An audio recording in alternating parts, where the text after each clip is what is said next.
Қыс мезгілінде мұз үстінде жүру немесе сырғанау кезінде қауіпсіздік шараларын сақтау адам өмірі үшін аса маңызды. Ауа-райының қолайсыздығынан мұздың толық қатпауы жазатайым оқиғаларға себеп болуы мүмкін. Орны толмас оқиғаны болдырмас үшін және қауіпсіздік шараларын сақтау мақсатында білгеніңіз абзал. Бейтаныс жерде мұзға шықпаңыз. Мұз үстінде мотоцикл мен автокөлікпен жүрмеңіз. Әсіресе өзендер мен көлдердегі мұз астағындары қауіпті болуы мүмкін. Балық аулау кезінде көптеген шұңқырларды қатар қазбаңыз. Балық аулаған шұңқырларды қоршап немесе белгі қойып кетіңіз. Өйткені ол жерлер адам өміріне қауіп төндіруі мүмкін екендігін ескеріңіз.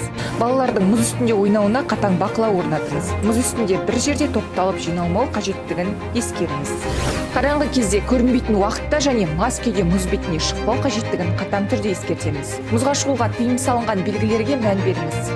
Мұз үстінде жай жүруге тырысыңыз. Жүгіру немесе секіру қауіпті екенін білгеніңіз абзал.